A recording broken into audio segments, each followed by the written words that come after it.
And we are here. Chasing Chips podcast. We are both still chasing chips. Bro, people that listen know that you love the Suns, and that game yesterday was god awful. If you, Yes, it was. it couldn't have been the biggest stage to have the worst game. I don't know if I said that right, but probably the worst timing to have a terrible, awful game. Like the worst timing. Game 7 is pretty important, I've heard. Yeah, games. It's How tough. you doing, It's man? tough. You all right? Been a day, but 24 hours. We let it rock for a little bit. I know some people's like, "Oh, Josh, you about to hop on?" I said, "No, I'm gonna give that man 24 hours." Just as a fan that's been through this. Yeah, not a blowout like that. You on your own with that one, fella. it was tough. Terrible. So here's the thing: is that like it is sports. You got to go through that shit. I did think that we were gonna at least put up a better fight against the Mavs. I don't really know what happened with Chris Paul for the last 4 or 5 games. I do think he was hurt. Quad. Yeah, something. I think it's a shame that he doesn't let the team know about the injuries, or if he does, he's not transparent with it to where he becomes more of a liability. I would have rather had Aaron Holiday out there those 4 or 5 games. Like, he was doing terrible. It was really, really bad. And he's the flow of our offense. So that was tough. But yeah, I mean, tip my hat to the Mavs. It's one of those things that I will never fold. I will never, if you think that I'm going to apologize for all the shit that I was talking, you're fucking crazy. Because I know you're not gonna apologize. No. You can miss me with that shit because that just ain't gonna happen. And we beat y'all 12 times in a row. I would hope that if you beat us 12 times in a row, that you be talking shit or at least talking confident. So it's one of those things that, yeah, you guys showed up. You guys beat us in Game 7. I do think there is something up to where I think we almost beat ourselves over y'all beating us. I think that y'all didn't Suns like we did. Everyone y'all didn't look ready to go. It just didn't look like y'all were ready to go. And I think I mean, everyone was said it best. but we Sometimes just set you a just gotta franchise motivate record. yourself. You gotta motivate yourself and then look ready to go. Didn't look hungry. Everybody looked kind of like lackadaisical. Off the jump, the Mav bench is up clapping, energized. The Suns look like they were just going through the motions. It just looked like, oh, this is about to get ugly real quick, and it did. You were just hoping. It really comes down to Chris Paul being the flow of our offense, and he sets the tempo. He's our leader. Devin Booker's our slasher and our scorer and everything like that. Like, he's our, high volume scorer. So he's our best player in my opinion, but Chris Paul is our leader. And I think when Chris Paul is out of the equation, we didn't really prepare for that gap, to which is kind of dumb in the first place because it's like you're putting all your eggs in one basket with a 37-year-old, which I never understood from the get-go. I was preaching for Eric Gordon. That would have been really helpful if we would have had another it would have been. That could put up 20, and he ain't no slouch on the defensive end. He's a big boy, for a guard. So I just think Eric Gordon would have been a great backup, and campaign just What did you do in that motion? What was going through your head? Did you even watch the entire game? Fuck no, bro. Fuck no, bro. I watched up to like the half, and then I was like, this is fucking ridiculous. Like, I knew within the first 5 minutes, since Jay Crowder was shooting most of our shots. Yeah, from that standpoint, from like the first 5 minutes, Jay Crowder shot like the most shots. And I was just like, this is terrible. Like, we're not going to our spots. We're not getting the high percentage shots we usually get. And credit to the Mavs for, the good defense. I just think that we just weren't pushing the ball. We're a much faster paced team than what we led on to in this series. And yeah, we just had a bad series. But again, tip my hat to the Mavs. I'm not the type to sit here and deny that y'all beat us, so y'all did beat us, and that's that. Obviously, but guess what? That's that. And I'm not going to sit here and apologize or fold because I'm a Suns fan till I die. And these motherfuckers are going to hear it whenever I think we're good, and I thought we were good, and I still think we're good. I just think that was a shit-ass series. So fuck you. That's what I got to say. Sorry. So, yes, it was tough for you. All the Chris Paul slander has been getting today. Yeah. Pat Bev going crazy. You know what I'm saying? He had the bag ready set up. He was already in there when he was doing the car wash at ESPN on every show except NBA Sports Side. So, but yeah. Hey, Pat Bev, I got something for you real quick. Let me get this for you. So guess what, you fucking troll? Honestly, like I kind of liked you for a second there. I thought you were. I had you going. I had you going. I almost liked Pat Bev. I had you like it. And I was like, yeah, he's really doing good with the Timberwolves right now, and it's great. I'm happy for him, kind of thing. And then this motherfucker goes on ESPN early in the morning and slanders Chris Paul, a Hall of Famer. That is, let's go down the fucking line here, Mr. Pat Bev. We don't have to go. All-Star games. Chris Paul's got 12. How many you got? How many things got? Yeah, 0, man. He don't have anything. All NBA 0. 4, 0. All NBA teams 10, 0. All defensive first teams. Yo shit, Pat Bev. The shit that you pride yourself on.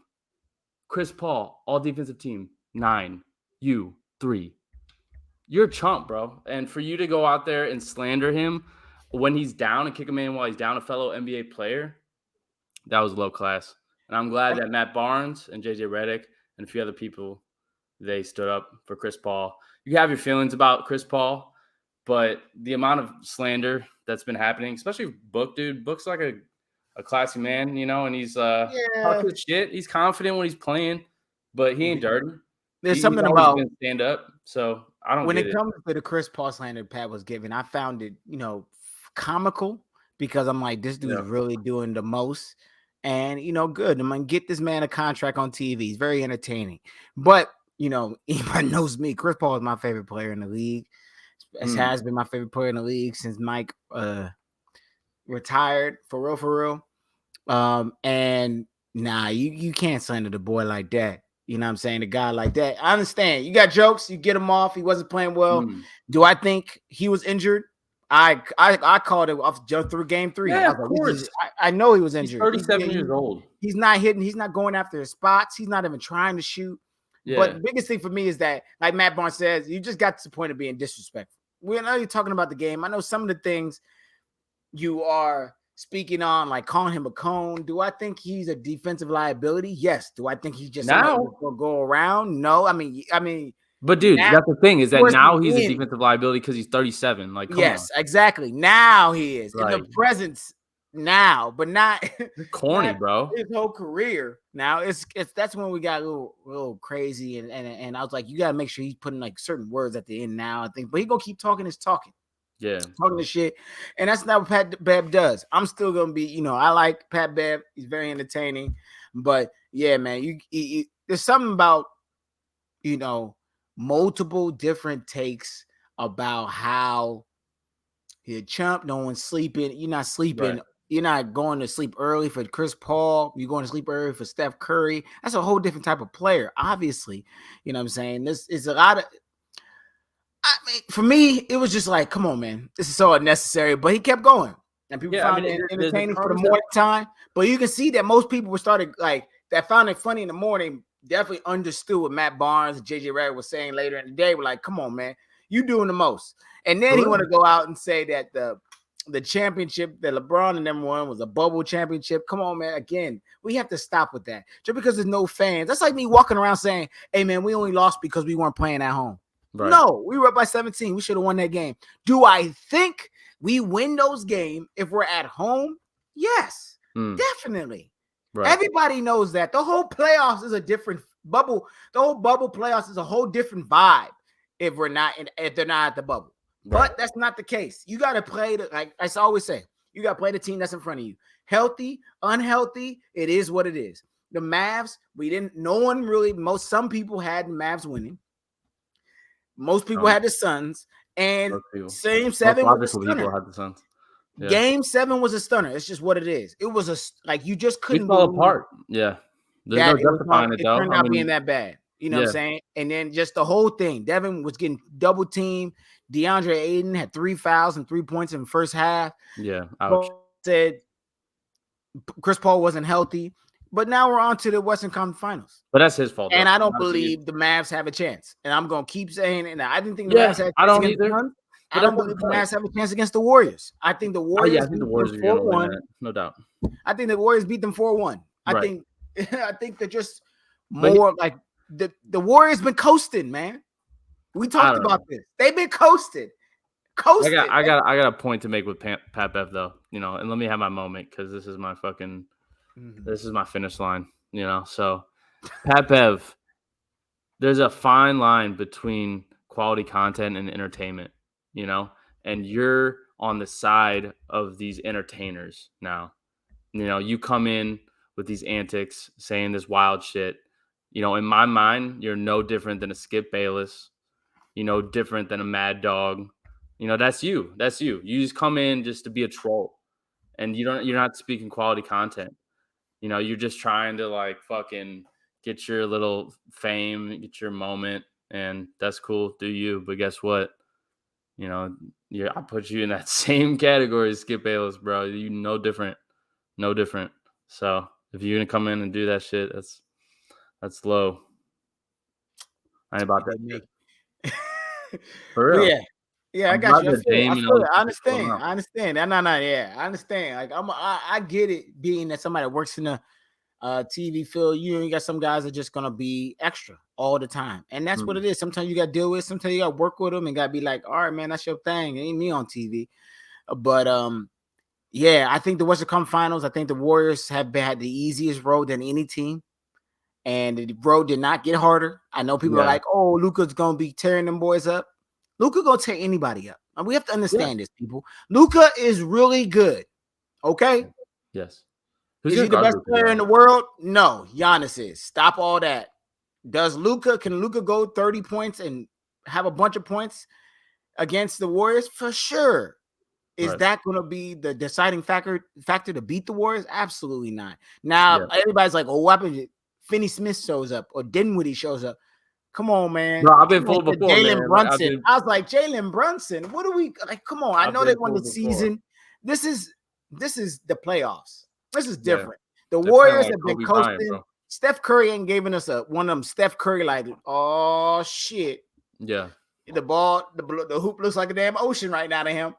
And we've seen halves, we've seen quarters, but we ain't seen a full game. And I think they still, and in their mind, they're right there like, all right, look, you guys, we got this team. See how they're going to come in hyped up? Right. And let's not forget that they got blown out, you know, just about half those games, you know. So, and there's blowouts on each side, you know. Every win that's what I'm saying. Like very lopsided. So both of y'all didn't look good walking in playing against the Warriors. I've been no one did. Nope. And the Warriors look ready to confident. go. Yeah, if we would have won Game 7, I would not have been confident against the Warriors, honestly. You know, but it's just I think the Warriors are a little bit more experienced. They got some young bloods, but very confident young bloods. Like Jordan Poole, man, so much confidence. It's crazy. Yeah, but they know they roles. Those young guys know they roles. They know they're coming in for 8 to 10 minutes. I need to go in here and do this, do that, do that. Kevin Looney, hey, I know that I can come in and have rebounds. I come in and have 20 rebounds. That's my goal every single game.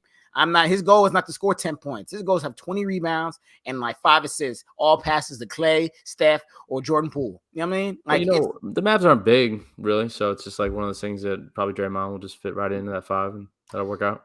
You know, but we'll see. The Mavs have fooled me once before, so I'm not over that. Yes, they I don't want to count them out just quite yet.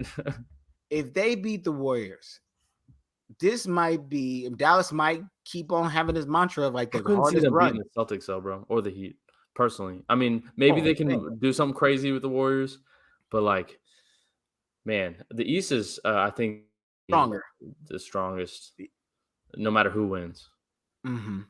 You know, I got the Heat. I got the Heat, man. I said it the other day. I got the Heat. What'd I say? And 6. Hey, who said that the Heat were going to be number 1 in the East? You did. We did our hot take. You did. But you didn't pick them to win the East, though. I did. This is crazy. I did. I picked You him to picked them to win the win East. the East like Yeah. regular. You picked them to win the East like. Yeah, remember we were doing our spicy takes? Oh yeah, who did I said the Bucks? I mean, I could go wrong with Giannis. Yeah. Giannis, man, 34. He had a great playoffs on both sides of it, and it just didn't. The others, once again, Drew Holiday had a great playoffs. The others, I always tell people this playoffs, it comes down to the others. You got to have them other guys show up, especially in the later games, like 5, 6, and 7. It is very, very important that guys that are usually not playing, especially all year round, show up. Grant Williams, Dinwiddie. These guys, we weren't looking for them to score. I mean, Grant Williams has been balling, though. He's been solid. I mean, yeah. He has been. No, he has been solid. Like he's been guarded Giannis that series. He did. Giannis. I mean, that don't say nothing. Difficult. That's like when we said that's like if I just want to reiterate this again. Him guarding Giannis is good and is nice. Good job for slowing from him not making 60. That's like when the NBA gave Andre Iguodala the MVP for playing defense on LeBron when he averaged a triple-double. It just makes no sense. Don't give this man no type of, you did a good job on Giannis. No, you didn't. You didn't. Good job he had 20 points and 8 rebounds. You did a job. You stood in front of him. You made sure he didn't have 60. Contained him. It's containment award. 34 points, 15 rebounds, and 7 assists is average. Right. First player to have 2,000 points. That's a lot to contain, though. I mean, he is the best player in the NBA. I must say. What? But they got out. The Celtics got out. Yeah. I think the Celtics could be the really good. I think it's going to be a good series. Miami got a home field, home court advantage. I just can't see Miami losing any games in a row. I think they win more. I think they win first 2. They go down to Boston, lose game 3, win game 4, and that's in 5. I'm tripping. Yeah, Celtics gonna win. Yeah, they're gonna win the East. The Warriors are gonna win the West. You said the Celtics gonna win the East? Yeah, the Celtics gonna win the championship. That's my opinion. You have Celtics beating Miami? Wow. After picking Miami, you going against your pick all year coming out the East. I don't think Kyle Lowry is gonna be fully healthy for the series. He's already out game 1. So, and he's like the leader of the team. In my opinion. I know Jimmy Butler is, but Kyle Lowry is like he's important Chris Paul-esque kind of player. In my opinion. Let's not go that far. You're giving him way too much clout. He is not that important to the Miami Heat. He is not Chris Paul's son's important to the Miami Heat. No, he is not. Kyle Lowry, I said esque. And you got to think about it. Unlike your team, the Heat knew Kyle Lowry was an injury-prone type of guy, so they have backups. They had people ready to go. Yeah, all year. Tyler Hero can definitely start if he get paid millions of dollars to make these decisions, and it's just so fucking easy, man. Like it's just so like, of course, campaign, and then let's go get Aaron Holiday, another short ass guard. Like let's go get him, and then they'll fill in for Chris Paul, and then we'll do a little 3-guard little lineup, and then guess what? Aaron Holiday is not going to get any minutes in the playoffs. So it's just like that was a waste. And then bringing Torrey Craig, and what the hell was that about? Dude somehow lost a step over one season. I don't get it. And I'm just saying, I thought all that during the year. You kept. I told you, I was like, okay, I guess it's better than nothing. Yep, and but I was like, I wanted like all these other players, bro. That was a nothing. Now I was thinking playoffs. I'm like, you guys picked up nobody ready for the playoffs. Right. No and that's like a common theme. That's a common theme of the Suns and James Jones up to this point. He really makes great decisions, but he also sometimes doesn't double down, or he doesn't reach farther to make sure that we're safe in like all areas. Like sometimes he, like for example, the season before, we needed another big. We could have got another big. We could have got like a JaVale McGee right then and there, to take away fouls. And we were clearly, the height advantage on the Bucks was far superior. So it's like, and then this year we needed another guard. Like campaign and Aaron Holiday wasn't enough. Chris Paul's 37. Like, what are we doing? So it is what it is. DA, bon voyage. I wish you the best. And I think It's not that I want Da to leave because I don't, and I think that we should have paid him, but I think he's gone just because that bridge seems to be broken. He kind of had a little thing with Monty at the end of he only got like 17 minutes on game 7. Yeah. And the thing Woj talked about, like the teams that are going to go after, the Portland, the OKCs, Sign and trade, baby. I think Portland has the cap space to sign him max. Do I think y'all match it? That's the biggest question. Are y'all gonna? Sign and trade. Oh yeah, I think some match it. And what if I'm the Suns? Like, you either pay him and hope that he plays and keep him, or you sign and trade. And it seems like it's going more towards sign and trade, but you gotta get some value out of him. And I think we just wanted a different role for him. Like, we didn't want him to be a scorer, and that's what I feel like we should have. Ran more plays for him. I feel like we should have gave him the ball more, and we didn't. And it is what it is. I think he'll flourish in another team, and hopefully we get some good value for it. Because honestly, I think big man shouldn't be a huge priority for us. I think we should get more wings, more guards, and fucking bulk up there and get a power forward that I could actually rebound the ball and is not a fucking 33% 3-point shooter career-wise and shoots the most threes in the whole fucking team. I'm trying to think of what team fits that. What team would you want to even trade with? Trade DA, Jay Crowder, fucking John Collins. I don't fucking know. Some power forward that is legitimate, and we need just a big power forward that can sometimes play center. And then let JaVale McGee and, Biyombo still walk center. Ox. Go. Come on with it. That's a good. I think that's a good trade. That benefits both teams. Yeah, I think I would love that. I think DeAndre would love to have a Trae Young type of guy. Yeah, and then also a city that's going to embrace him. And a franchise, going to embrace him and stick behind. And I feel like that's a good trade. I think that's the best place for him, sign and trade. Honestly, that was a good one. I mean, I thought about Portland. I just don't think Portland has they have the max. They have the way to pick, try to unrestricted free agent kind of get him, but they don't have any like assets where it's good to sign and trade with them. Like, I really don't think. I don't know. I just think that we need a big power forward and we need a guard that can take on honestly the majority of the minutes, because if I really don't want him even to play over half the season, honestly. Like, if he's really down, he's like, I'm gonna get at it next year. Okay, man, but please take that, man. We need to take a break. Take a break. Don't touch a ball. Come back. Right. Refreshed, renewed. So that's pretty much is what it is. Chasing chips. I feel for you, brother. I hope you feel a little bit better over time. I know this things for 24 hours is definitely better to get blown out, so you don't have to you can start getting rejuvenated with the rest of this playoffs instead of losing like a close one, because then you're just thinking about what could they have done differently for us to win this game. No, in that game, you could do nothing different.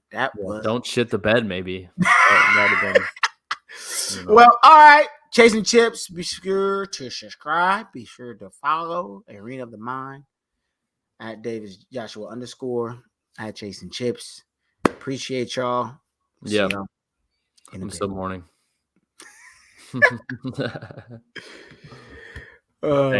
Damn, bro.